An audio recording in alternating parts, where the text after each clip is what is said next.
Good day to our audience. Thank you so much for joining us here at the McCain Institute. We are very lucky to have as our distinguished guest an interviewee, Dr. Mark Esper. He was America's 27th Secretary of Defense. He was also and that was under President Trump, of course. And I should note something I know that you, Secretary Esper, are very proud of, rightfully. He was confirmed by the Senate 90-8, which, of course, as we now know, has become increasingly infrequent, unfortunately. But it also speaks a lot to his experience. So I'm going to try to summarize his bio, which, of course, the Senate had when they confirmed him. He was, prior to being confirmed as Secretary of Defense, of course, a successful Secretary of the Army, also under President Trump, and drove through a lot of modernization efforts in the Army. We may touch a little bit upon those, and then, of course, continue that as Secretary of Defense.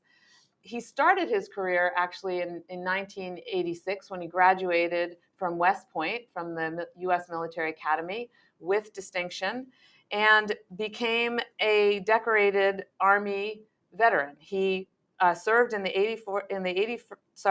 101st Airborne Division, participated in the Gulf War with the Screaming Eagles, and later commanded an airborne rifle company in Europe. He then served another 11 years in the National Guard in this region, which of course came in very handy for him when he was Secretary of Defense. And he did that from 1996 to 1998. Dr. Esper has served in a number of other jobs in the government. On Capitol Hill, he was a senior advisor to Senator Thompson, I believe, and he was a commissioner on the U.S.-China Economic and Security Review Commission. We first met when he was a senior staffer on the House Armed Services Committee. You also were a staffer, I believe, on the Senate Foreign Relations Committee.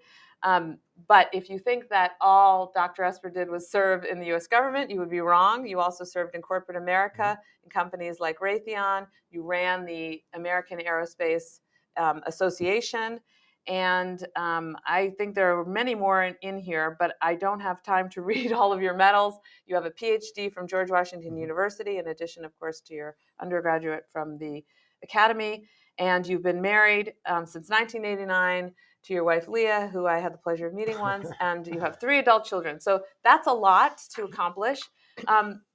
Today, we're going to talk about Dr. Esper's book. I'm going to turn now to you, really, more than the audience, although we'll come back to you, audience, because I know you have questions, to talk about this book, A Sacred Oath. And I want to start, actually, by asking you about the subtitle, because you write, your subtitle is Memoirs of a Secretary of Defense During Extraordinary Times. And I read your book, and it's not a short book, though it's quite, a page turner, especially in parts where you're facing off with the President of the United States and others in the White House, and you're really kind of put to the test. And you're telling the readers about that. And so I thought to myself as I was reading this, and also, of course, in light of what you write about President Trump, how he was unfit, frankly, and dangerous, essentially. I mean, any president who even asks his chairman of the Joint Chiefs of Staff whether you can shoot protesters in the legs or shoot a Patriot missile into our neighboring country that we're not at war with, Mexico, is clearly also dangerous. So I wonder to myself, why did you pick extraordinary times instead of dangerous or perilous or uncertain or something like that? Well, that's a good question. Look, it's extraordinary, not just for the reasons you mentioned, but I had to deal with the typical challenges that a Secretary of Defense has to face. So threats abroad, real and potential. So in that case, Iran was a real threat. We were in conflict with them for a brief period of time. And of course, the friction continued, but we also had to face off against Russia and China. But I thought what made it really extraordinary was you layer on top of that a pandemic we hadn't seen in 100 years, and then civil unrest we hadn't seen in generations. And it's one thing after now, another piling on top of each other. And of course, in each of these cases, the president, some ways a knee-jerk reaction was to turn to the military, right? Get the military to address the problem. And so that's how we end up in many ways, dealing with the civil unrest, dealing with COVID, partnering with HHS on Operation Warp Speed. So in that sense, it was extraordinary, both with the scope and the scale of problems we faced, both in the U.S. and abroad. That makes sense. And your book is really comprehensive because I'm not going to ask you today about COVID, although the pandemic's still raging, and I could. And I may regret it later, but hopefully not. Hopefully we are out of the woods. But yes, you do talk a lot about the role of the military in the broader context of our politics and our policy. And really what I came away with was that your book was about civil-military relations. Your book is really about what is the right role and function for the U.S. military and its various components, and we'll get into those because there are some distinctions, of course, between active duty and guard and reserves. And then also, what should the relationship be between the president, the members of the president's cabinet, and of course, the Congress. I mean, you touch upon all of these things. And ultimately, it comes down to also how should the American people regard their military? What should the American people expect of the Secretary of Defense? What is inappropriate for the president to ask the Secretary of Defense or the military to do? And your book covers really all of these. And so I'm mindful, and I want to start with really essentially the domestic component of this, the use of force domestically, because today is the fourth. So today we're still in the middle of the January 6th hearings, and the fourth hearing will take place right after we conclude, actually today. And they will be considering, Congress will be calling witnesses and considering the appropriate use of force and other issues that surrounded January 6th. And you make it very clear in your book that many of the issues that you faced, the questions, the pressures, were ones that later would be felt by the team that stayed on after you left. And indeed, you yourself were very concerned about the elections and the aftermath because you had seen enough up front and personal with the president to know that he didn't care enough about the Constitution. He cared more about holding on to power. And so if I could ask you just to, for the purpose of our audience, because we like to try to educate people, talk a little bit about the May, June 2020 protests that occurred. We had civil demonstrations. Obviously, they were demonstrations for racial justice in light of the killings, the police killing, especially of George Floyd, but there were several others that you mentioned in your book that led up to that time frame. And the American people were asking for basically more. They were asking for their government to do more. There was some violence, and the president had a overreaction, of course, to all of this. Partly, and I don't want to put words in your mouth, but because he took it personally, he thought it made him look weak, that there were protesters and that they turned violent. But can you talk a little bit about the pressures that were put on you, the inappropriate things that the president requested, and what you considered and continue to consider appropriate? Because I think it would help the viewers in understanding what came later and January 6th. You know, what should the military have done? What should the Guard have done? What does the police do? All of those questions are still open questions about January 6th, but can you talk about your experience in May, June, and maybe how that leads you to consider what happened later? Sure. And then just to go back a moment to something you mentioned about, how I wrote it or who I wrote it for. And I wrote it for a few audiences. First of all, for the American people in history. Look, this is their history. It was a very complicated time, unpredictable, chaotic in many ways. And so I think there was a lot to learn for the American people as they think about, the future. But the second audience was for folks in government or contemplating serving in government, to give them an insight as to how I navigated situations. Maybe it might be a roadmap to help them in the future as they consider this. And then third was the military audience. You kind of, again, give them insights into what it's like to be Secretary of Defense and looking at things from the tactical level all the way up to strategic. So it's nearly 700 pages, but that's because I try to cover so much and give different groups of readers different perspectives on these challenging issues, which gets us to the period you're talking about. May, it begins really late May, if you will, of 2020, and it's the last week of May when George Floyd is killed. He's murdered, right? And it's tragic, and it's not the first killing of an African American at the hands of police. It's preceded by several things that happened in the preceding months. But we hit this moment in time, and people protest, which is their right to do, and they should do if they're upset with government. And that eventually finds its way to D.C. And so in the days prior to June 1st, which is when this important meeting with the president happens, we have violence in the streets of DC at night. And not all of it was violent. Most of it was peaceful protesting, but there's violence. People are hurt. Police are hurt. A Secret Service are hurt. National Guard are hurt. Some are taken to the hospital.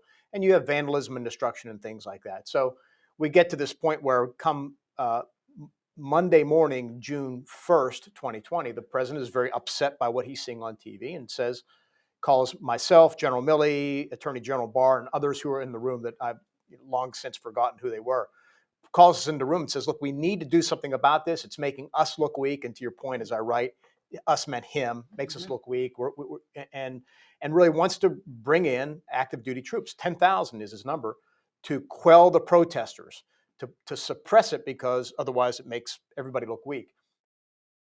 This pivotal moment, like, well, how did he come up with 10,000? Why active duty troops? And the good thing was, on this issue, myself, Bill Barr, and Mark Milley, General Mark Milley, are all aligned. My view is this is a law enforcement action. First and foremost, if law enforcement can't handle it at the local level, then it's state. If it's not state in the sense of Metro PD, then you figure out the Guard and so forth and so on. But active duty troops are dead last, if ever. And so we are fairly unified on this, pushing back at the president. The Insurrection Act comes up and what that means. And we do get to this point where he suggests, shooting protesters in the legs to suppress the violence.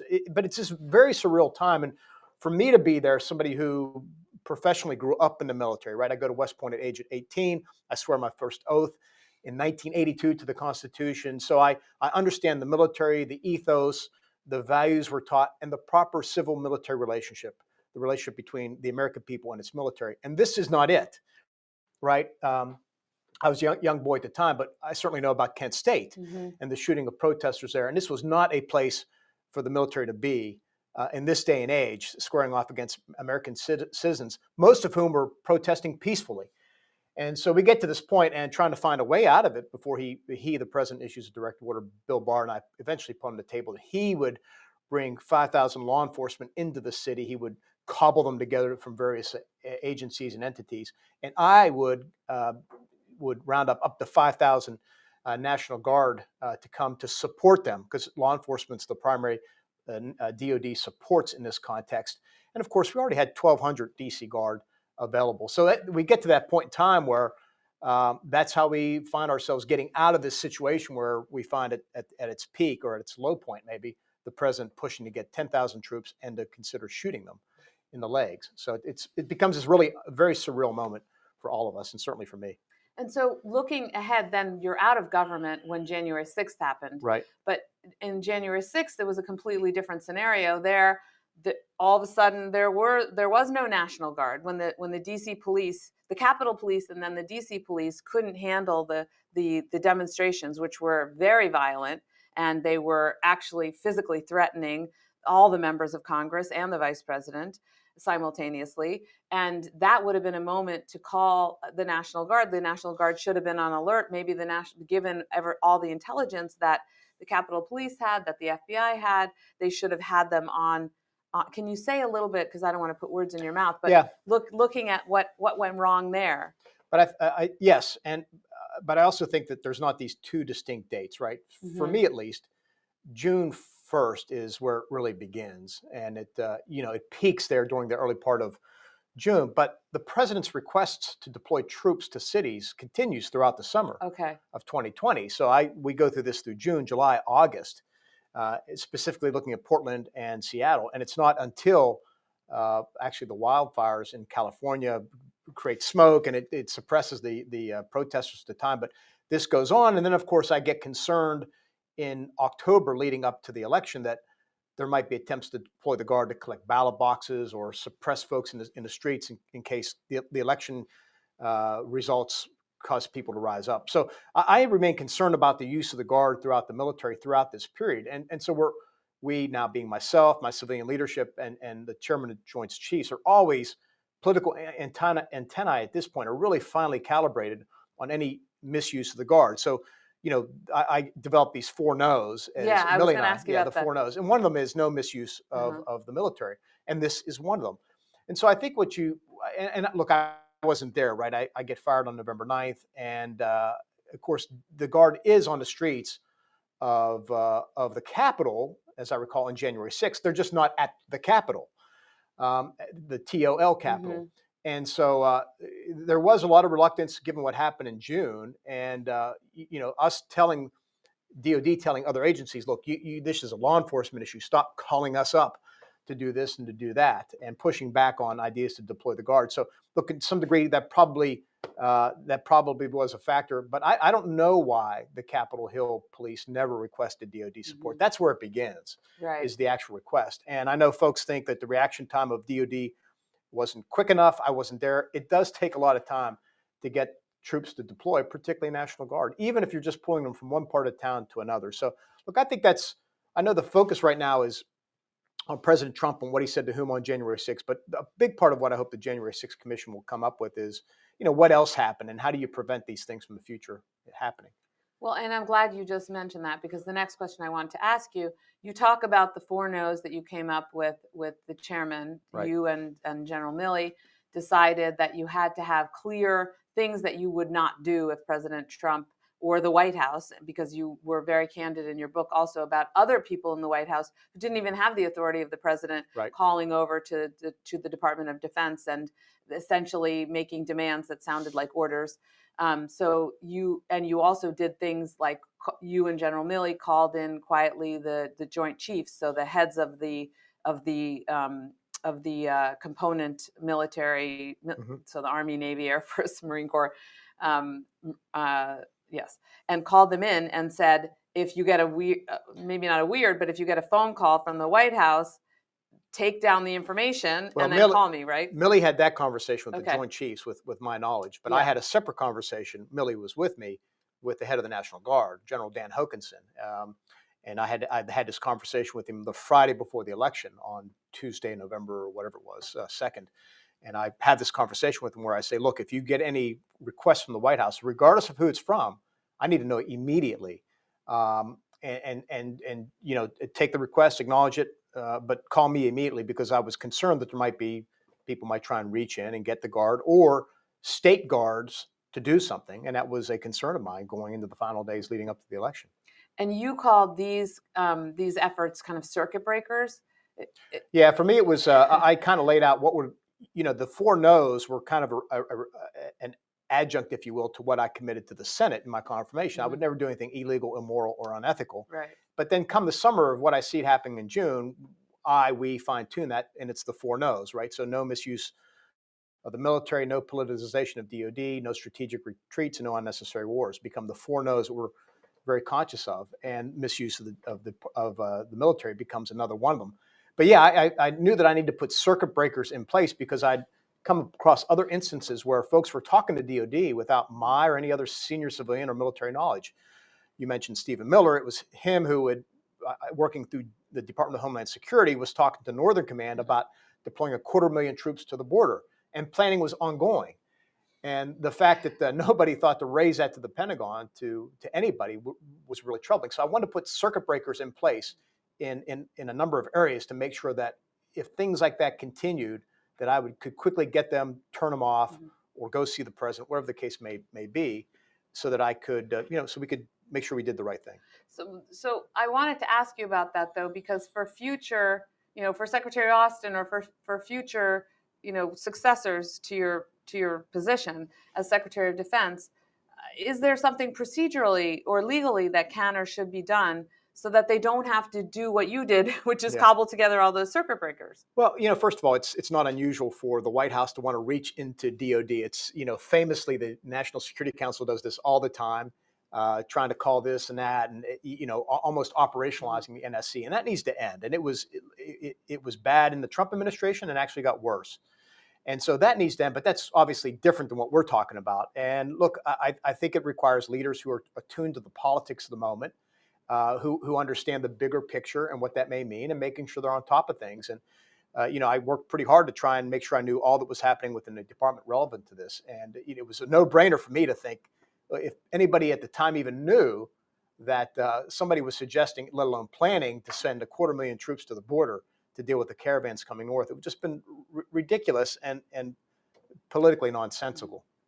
So before I switch to some of the things that you did inside DoD to and the budget, because I want to ask you a couple questions about that. I want to just ask you a question. If you can help us right now in the current moment, you talk in an NPR interview recently. You talk about the need for leaders with integrity, Right. and you would like a president. You would like to see our country led by such people. But there is a danger that President Trump could be candidate for president, and he clearly has people who follow him. His grievance politics, his appeal to their sense that they have lost something and they can be on top again if they follow him. This kind of neo-fascism is appealing to many Americans for their own personal reasons. What would you say to your colleagues who are in politics, or even regular Americans? How do we combat the type of thinking that doesn't put ethics and integrity and the Constitution first, that puts a person first and loyalty to that person? I'd say two things. First of all, leaders of character are the most important thing we and any other democracy needs, which is why, I'm pleased to be associated with the McCain Institute, because it's about, growing leaders of character, embodied by John McCain and others we could speak about. But that's the critical thing, particularly in public service in a democracy, because at the end of the day, the strength of our democracy is our institutions. And as I write at the end of my book, though, the institutions in many ways are only as strong as the people who are in them are honorable and people of character. And so that's vitally important. Now, to your specific question, well, I would say that the challenge for Republicans, I think, at least ones I talked to, is this. Look, President Trump accomplished a lot of good things during his tenure, right? He advanced a lot of traditional Republican conservative policies. He lowered taxes, increasing money for defense, strengthening the border, conservative judges, and that's all well and good. But I would say to Republicans is, look, just because you saw progress on those issues and success, doesn't mean that we can't find a new leader, a next generation leader who can deliver on those same policies and themes, but do so in a way that's not coarse and divisive. And we could find a leader of character who can unify people. Because I would say to my fellow Republicans, and I say as a Reagan Republican, that all those policies are great, those ideas are wonderful, but if you don't win elections, it doesn't matter, because you won't be able to advance them. And so I think we need a new generation of leaders who can come forward, who can lead with integrity, with character, who can bring people together and can really move the ball forward. And you don't need, there's a difference between the person, in this case Donald Trump, and the policies, which are traditional Republican policies. And we just need to find that next leader. That would be my message. Yeah. So in effect, really, it's up to the parties. They're responsible for making sure that the candidates are ethical and also obviously have a platform. Well, every candidate, if you will, gets vetted in many ways, right? By the media, by their constituents, through the primary process, and ultimately on the national stage. I don't know how you test for character. I don't know how I guess it's just a lifetime of experience, and you could kind of see where people are. And look, it's tough, but to me, it's the most important quality that we can look for in a person, because if you have character and integrity, then people will trust you. And that's the most important thing, is that the American people trust you. Whether or not you're saying what they want to hear is one thing, but at least if they trust you, there's that degree of confidence. Because it's no surprise that almost every institution of our country is losing credibility. And fortunately, not the military, at least not as much. But at this point, look at the Supreme Court. And it's a shame, because we need to rebuild those institutions and importantly, people's faith in those institutions if the democracy is going to survive and do well. Yeah. And I'm glad you brought up Senator McCain. We need more leaders like him. He had his views, he had his principles, and the integrity was that he stuck by them. And people did know to trust him, because even if they didn't like everything he did, the people of Arizona, the majority of them voted for him time after time because they knew what he stood for. Yeah, and I'm always reminded of that famous moment in a town hall when he's taking questions from the audience, and the older woman says something about President Obama and him being a Muslim or something like that. And McCain, to his detriment, it hurt him, said, no, I disagree with you. He's a good man. We just have different views. That was a very important leadership moment. Yeah. And it was, and for him to do that, it spoke to the civility of John McCain, but the civility that we need in our political atmosphere. And it's missing these days. It's vacant from both sides of the aisle, by the way. Yeah. It's that type of leadership that's important. It's what has made our democracy successful now for over 240 years. Yeah, and you need even just one person to stand up and say, this is not personal. Don't talk about how someone's wife looks or what have Yeah. you in a presidential campaign. It's inappropriate. So I want to turn to something else that actually Senator McCain was very focused on, which was waste in the military industrial complex. As somebody who served in the defense industry, Senator McCain was someone that the defense industry, even though he sat on the Senate Armed Services Committee, so in a sense, and of course he was a veteran, he was supportive of the military. And that is to say, of America having a strong, robust defense, deterrence. But at the same time, he was keenly aware of what Dwight Eisenhower, called the military-industrial complex, the pressures of special interests to keep the defense budget high or even raise it, to want to hold on to legacy systems. By that I mean old ships, old submarines, old tanks, things that we maybe don't need in the modern era. And you took this on, which is, as Secretary of the Army and then as Secretary of Defense, which is not an easy thing to do, doesn't make you popular anywhere, not in the Pentagon, not on Capitol Hill. And I commend you for it, and you write about it as well. Can you talk a little bit about what you learned, and maybe if you have some advice for Secretary Austin and others in light of what you learned? Yeah. Well, first of all, I never found much fraud, waste, or abuse. But I Mhm. found misspent dollars Mhm. on legacy things or things we didn't need or things that were not a high priority. And this is really going now to my tenure as Secretary of the Army. And you bring up the famous Eisenhower speech. In researching my PhD, I came across the notes that actually said Eisenhower had wrote about the military-industrial congressional complex, but he struck congressional at the last moment. And it's a shame because Congress is a big player in this. Mhm. So much of the things that I faced, uh, staff would tell me, Pentagon staff, others would say, you can't do that because Congressman X like this, likes that, or Congressman Y, or Senator whatever.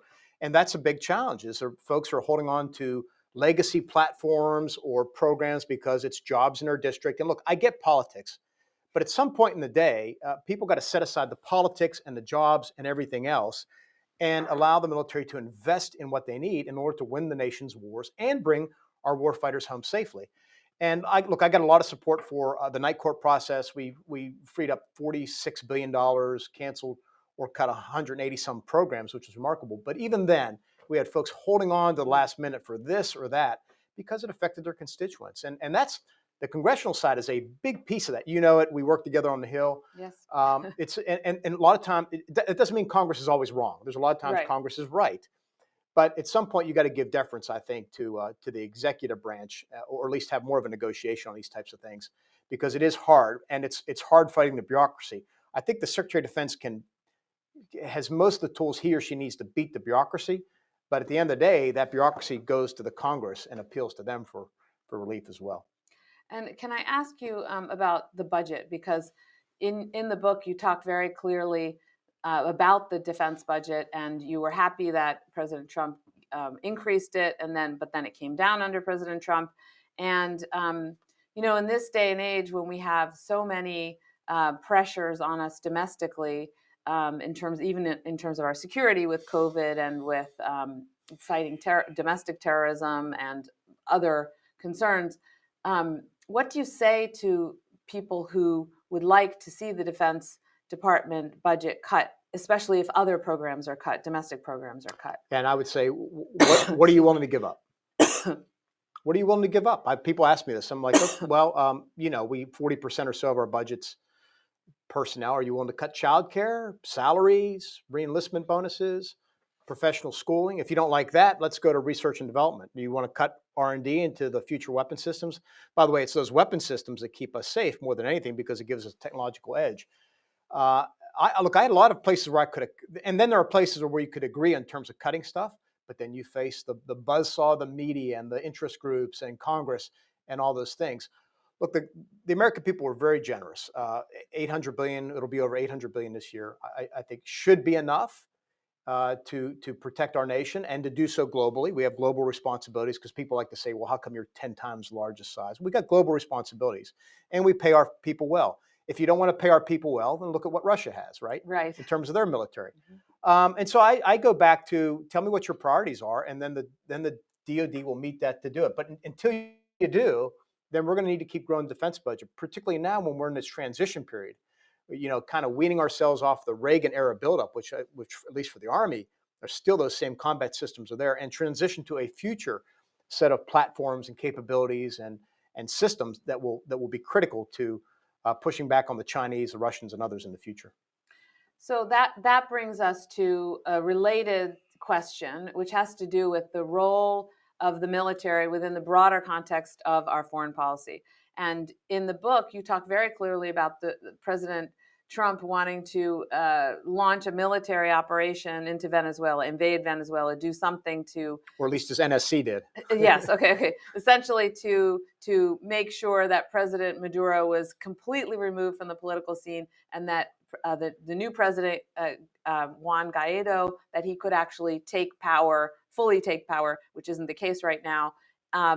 And in the course of discussing Venezuela, I believe that was where you make a remark about the militarization of foreign policy. And when you and I were just speaking a few minutes before this, we also touched upon the militarization of foreign policy, the need for more diplomacy and more development work. Mm-hmm. Can you talk a little bit about your perspective on that and how it was colored by your experience as secretary? Yeah, sure. No, absolutely. Look, I do think our foreign policy has become too militarized, meaning in my view that it's too often it's use the military instrument or pursue foreign policy through the military.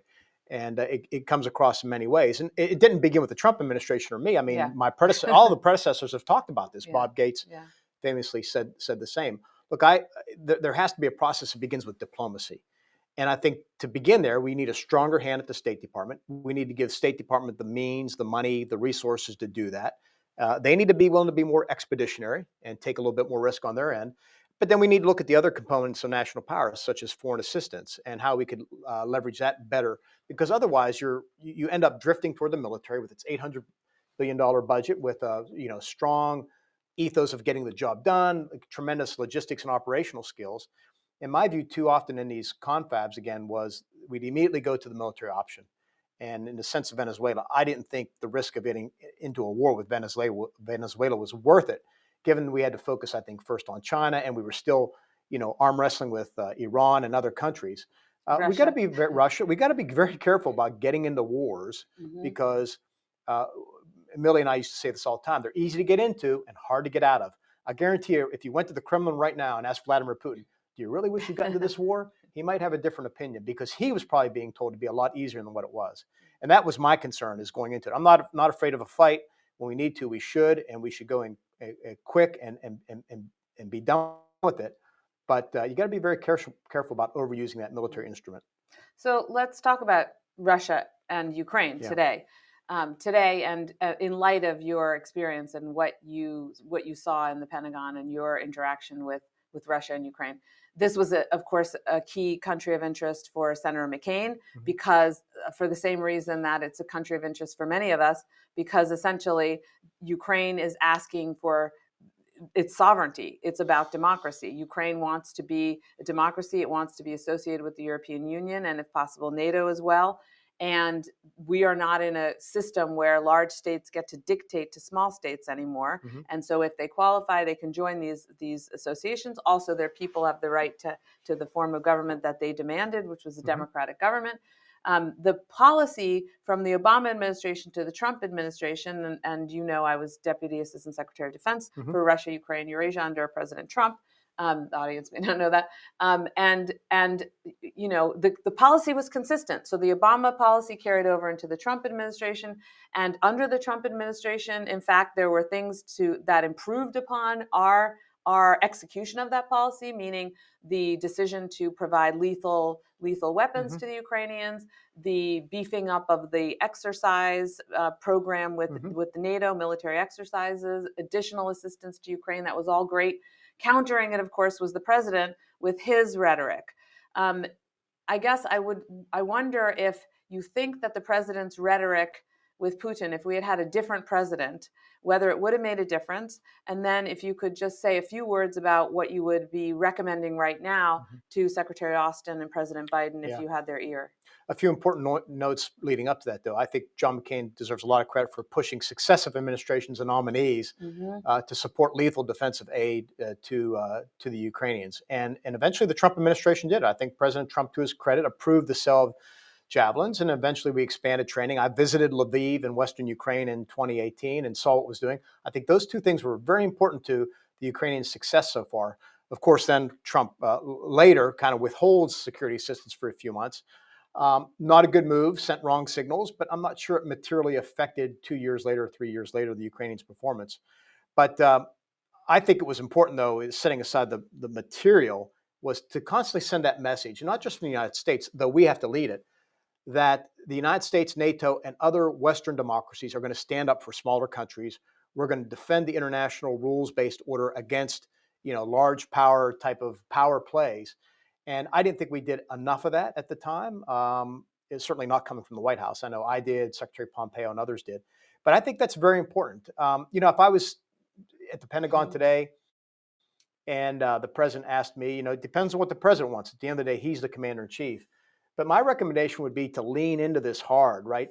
We seem to be, my frustration was we started slow. Messaging was mixed. I would have never taken the military option off the table. I said this on day one. I would have pushed the MiGs their way, but I would have leaned into the training the Ukrainians long ago on artillery, on HIMARS, whatever the case may be, because it's easy to provide the weapon system, but it's hard to train people on it, and not just to operate it, but to maintain it. And those are important pieces here of this. So I would say, Mr. President, if we think that if there are other things that the Ukrainians want, let's at least, quietly begin training them now.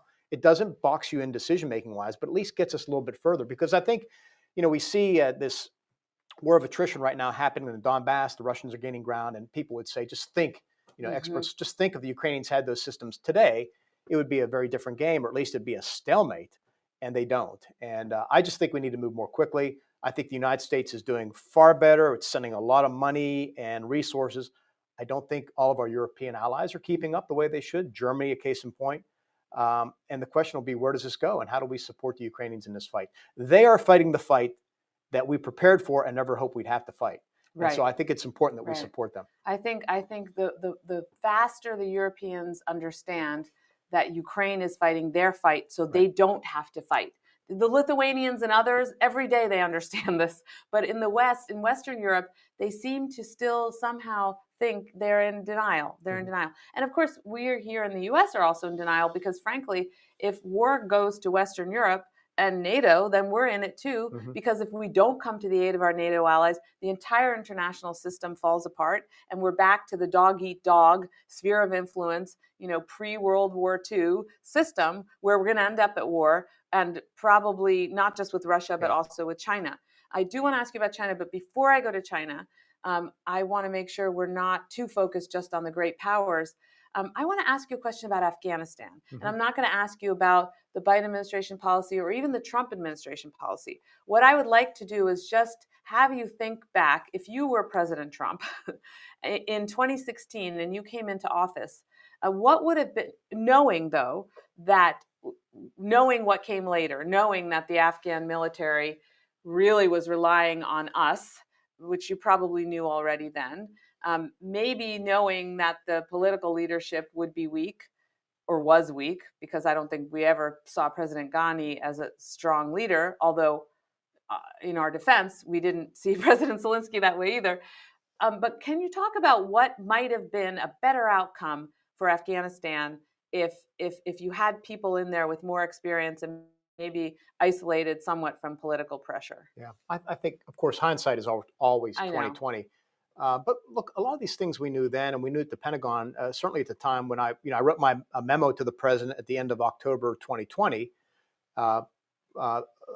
recommending we not withdraw from Afghanistan, because if you recall, he and his national security advisor were saying we need to get home by Christmas or by the end of the year, and I thought a precipitous withdrawal was wrong-headed. But I came into it with this view, and the view being that, look, we had spent 20 years in Afghanistan already.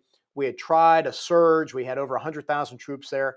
That didn't do it. Wars end through a political agreement. And my view was we needed to pursue the political agreement.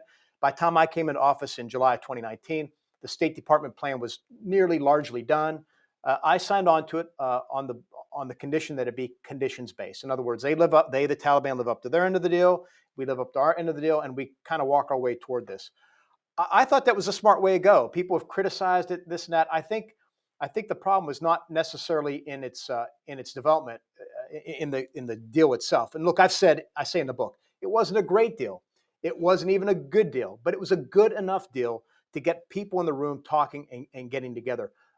Our failure, where I think the president came up short, was we didn't force the Taliban to live up to their end. I think we should have used the two things we had that could have got the Taliban to react. And one was our presence in that country, along with our NATO allies, who military presence, which, by the way, our NATO allies outnumbered us. And secondly, our ability to use force against them. I would have used force. I would have suspended the withdrawal. I would have used force to get them back to the negotiating table if need be. And look, if it took a year or two, so be it. But I would not have rushed out of the country like the president wanted to do, and like President Trump wanted to do, and that like President Biden eventually did, because it hurt us reputationally. It obviously did not go well for Afghans, the Afghani people. We ended up leaving Americans there, a lot of Afghan refugees, and just was a bad outcome. But that's how I would have approached it, because look at the Vietnam War. It took years at the negotiating table to end that war. And most wars end this way anyways, through political negotiation. So I thought we'd been there too long. We're spending too much money. I thought the smart thing was to pursue a political agreement. And that's kind of where I left. And I write about it, like you said in the book. Yeah, I mean, I think leadership is also being able to fend off, knowing what the right approach is, and then fending off the political pressures as much as possible. Well, look, the Afghan people never got the political leadership they needed from Ghani or his predecessor. Compare that to Ukraine, as you rightly noted, and you have people wanting to fight to save their country. You never saw that in Afghanistan because of lack of leadership. Right. So before I head to the questions from the audience, in your book and subsequently, you've been very actively talking about the problem of China, if you will, for lack of any better way of putting it. But essentially the fact that under President Xi, you have an aggressive foreign policy, a rapid military growth. China is just becoming increasingly belligerent when it comes to, of course, on human rights, when it comes to regional policies and their activities in the South China Sea, vis-a-vis Japan, and towards us, frankly. And so we need to come up with a better policy towards China.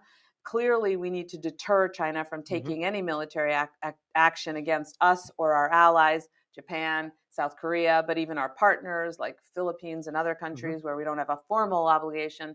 But in addition to that, there's the overall policy. And in the book, you talk about the one China policy, and maybe it's outdated. And as you know, recently, or as you may know, the audience may know, President Biden made a comment that he was criticized for, saying that if China invaded Taiwan, we would come to Taiwan, that the United States would come to Taiwan's defense. Now, we don't have a formal treaty obligation with Taiwan. We do have the Taiwan Relations Act, which is something that Congress signed up to, where we are providing the Taiwanese government with some military assistance, essentially so that they can maintain their control over the island. But we are sort of silent on the issue of whether Taiwan can or should be an independent state. That technically we're still recognizing Taiwan as part of China, but with its own system of government.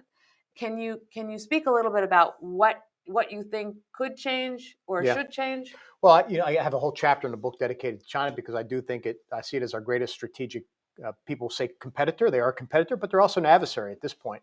And we need to deal with it. And we're not in the best position yet to do so. I give credit to the Trump administration for finally coalescing a whole of government approach to China. And I'm pleased to say, if there's one issue that Democrats and Republicans agree on, it's China as the strategic adversary. So that's the good news.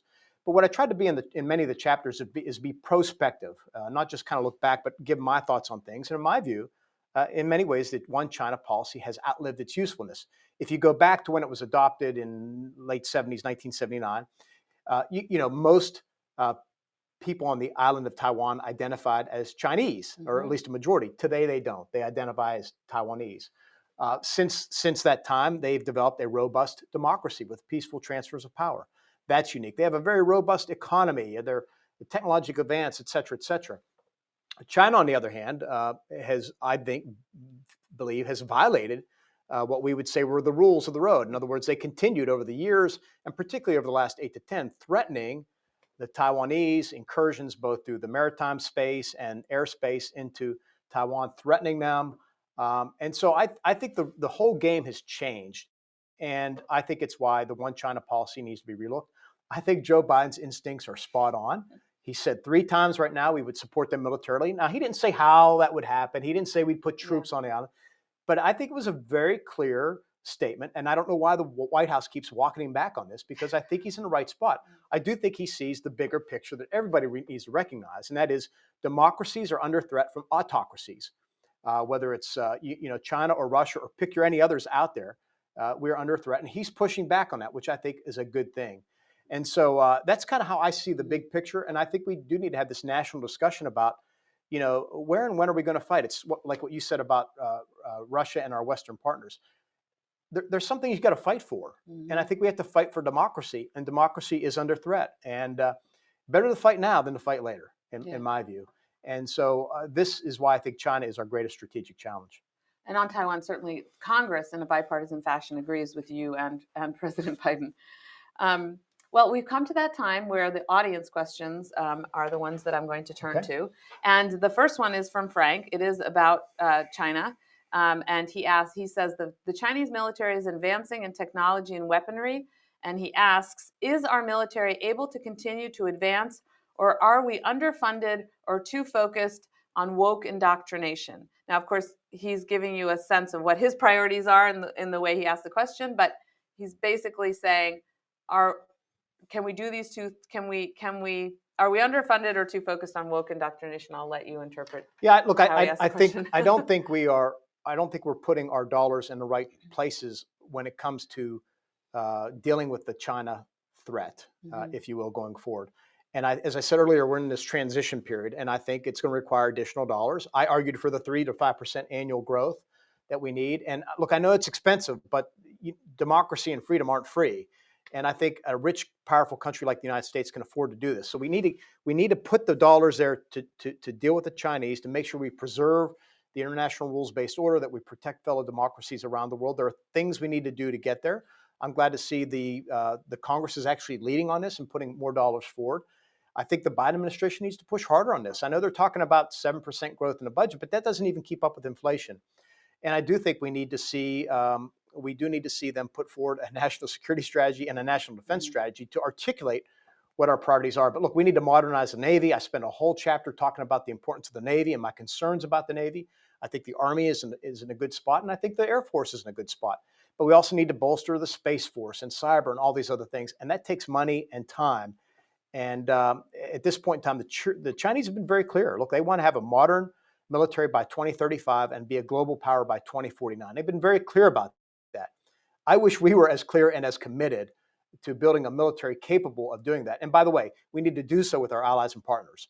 So we need to not just kind of wrap them with us and bring them on board, but they need to spend more as well. The Koreans are doing better. I want to see the Japanese do a whole lot more. The Australians and others are picking up their pace a little bit. We need the Europeans on board to do this. But look, this again is democracy versus autocracy. Yeah. And China is going to be a much more difficult challenge than the Soviet Union ever was during the Cold War. Yeah. They do have their internal constraints, though, and so you can. That is something to consider. I'm going to go next to Sarah's question. She says, you've spoken about how important it is to have good people serving in government. How can we attract more young leaders to government service? So maybe think about your children and what would attract them. Yeah. Or maybe that's not a good example because they have you as their father, but others. Yeah, no, it's a great question. We have to inspire them, I think. And inspiring them requires leadership, right? So you got the McCain Institute. It's trying to attract and inspire future leaders of government. I talk about writing my book. Part of the reason why I wrote it was to reach out to people who are in government or thinking about serving in government, to give them some ideas on how to do that. But I think we have to appeal to this higher good. And my concern is that the political atmosphere in D.C. and more broadly is so bitter and coarse. And the vitriol, people don't want to serve, particularly at the senior levels. Why do it? Because you're just going to get beat up by the left or the right, and it's your investigations and this and that. We've created too many deterrents to serving for good people to serve. But on the other hand, it's we need them, because if you push all the good people out of government or ask them to resign, you're left with the bad people, and that's not what our country needs. And it gets back to leadership. We need inspired leadership from both parties to really encourage this next generation to step up. And look, on the other hand, I'm very encouraged by some of the veterans we see coming into government these days in Congress from both parties. I think they're much more mission focused, less inclined to be partisan, and more willing to put country first. And I'm encouraged by some of the veterans I'm seeing, particularly on the armed services committees. Yeah, I would agree with you. Thank you for that. And thank you for the plug for our fellowship program, because we do have a global fellowship program where we have last year about 500 people applied. We were unfortunately only able to take 25, and then we took an extra Ukrainian, 26.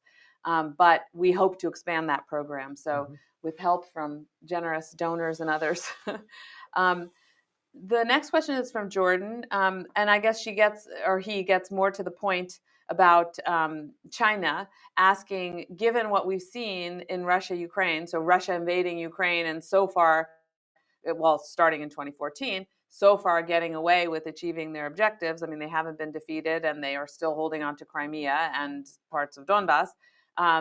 Do you think that China will be compelled to do the same thing in Taiwan? Yeah, it's a good question. It's something I watched in the early days of the conflict because I knew Beijing would be watching what happens. And I was very concerned that if we didn't act, we now being the West, particularly Europeans and the United States, didn't act quickly, confidently, and in a unified, robust way in Europe's front yard, then the Chinese would say, well, look, if they're not going to fight for Ukraine in their front yard, are they really going to fight for Taiwan half a world away? And so, I'm pleased with where we are right now. I'm very concerned, though, that some of our European friends are getting wobbly. This is going to be a long fight. This is going to be months, if not years, and we need to stand firm. We should stop this talk about a compromise agreement that doesn't embarrass Vladimir Putin or suggest that Ukraine should give up parts of its country. It's a sovereign state. It'll determine what it's going to fight for. So I think the key now, I think it's important that we stood firm, that we imposed heavy sanctions across the entire Russian economy. I would have done so quicker and more robustly. I think that's chastened the Chinese some. And I think the fact that we were unified has really kind of caused the Chinese to rethink what's going on. So those are all the good things. But I think the key now is standing firm, because Putin is gambling that we will weaken. And if we do, then that, at some point the Chinese may say, well, maybe we can endure a year or whatever of bad relationships with the West, but it's worth it to kind of reclaim Taiwan. And that's what we want to push them away from, that type of thinking. So thank you for that. We have about 5 minutes left, and I realize that I've been remiss because I haven't brought up nonproliferation. I haven't brought up nuclear matters. And last night I was actually watching a documentary on the Damascus, Arkansas accident with the Titan missile. I don't know if you know this history, but but thank you for the insight into what you watch at night. So. Yes, I know, what a dork I am. But anyway, but that documentary really, all of this took place in 1980. Most of us don't know about it. It predates Chernobyl. It didn't end up becoming a nuclear catastrophe because the missile did not detonate, didn't explode, didn't shoot off into the air. Luckily, because it had no power source. I'm giving away the documentary. Anyway, but we're in a moment now where, oddly, we seem to be responding. We and our allies almost over-responding to nuclear blackmail by Vladimir Putin. We don't want North Korea to be able to exercise nuclear blackmail over South Korea, which is why we've been trying to prevent them from having a nuclear program. Same for Iran over Israel. We don't want them to have a blackmail, or over Saudis and other partners in the Gulf region. But at the same time, it seems like the lesson of Ukraine is you have to have nuclear weapons if you don't want to be invaded. So the non-proliferation regime is in an absolute crisis. Vladimir Putin is threatening to use nuclear weapons, detonate a nuclear weapon. Now, I don't believe he's going to do that, because we'll just use conventional force directly against him. We'll say, okay, now the world cannot allow you to stay in the Kremlin, and we'll attack any significant facility that had anything to do with the nuclear attack, and we'll make sure he's removed from power. So just in case you didn't hear that. But what can you say in general, and I know I'm asking you to do a lot in like 2 minutes, 5 minutes, about non-proliferation and what we should be doing, we, the United States, and the international community? Well, I think first we should pay attention to what Putin says. It matters. When he rattles that nuclear saber, we should listen to him, but we shouldn't overreact. And I think there is overreacting. Look, Is there a possibility he could do something? Yes, but I think it's very, very remote for all the reasons you said. I don't think he's completely irrational. So that's number one. Number two, you're right. I've heard this before and had this discussion about, if Ukraine could rewind the clock, would they have kept their nuclear weapons? Yeah, maybe. But I hope the lesson is that non-proliferation is not the answer. What the Ukrainians should have done at the time was to say to the West, we'll give up our nuclear weapons, but we want a legally binding agreement that you guys will support us in case these guys come in after us. And that's the way to solve the issue, not allowing. I think for all those same reasons, it's we got to make sure Iran doesn't get nuclear weapons and doesn't proliferate further, because otherwise, you just, particularly with the bad actors, they have a freer hand to do what they want around the world because we become afraid that they'll respond, and that's how we need to approach with it. So I don't want to. I believe in non-proliferation, but we also need to be smart about how we pursue it and make sure that it remains in our interest to do so, and think about how do we again help our partners around the world deal with this. I mean, there's concerns about, we've heard North Korea in the past. Do they want nuclear weapons or nuclear weapons on the peninsula? I think this is where the American nuclear security umbrella really comes into play, and we should be willing to give overt guarantees that we'll do that. It's better than them getting their own weapons. Absolutely, yeah. So. Yeah. Well, Dr. Esper, Mark, thank you so much for spending some time with the audience here at the McCain Institute. We really very much value your book, your contribution to history, everything you have done, your service, your lessons for the audience and for Americans with regard to ethics, leadership, and democracy. So thank you very much. Thanks, You're welcome here anytime. Thank you very much. Appreciate it. Thank you.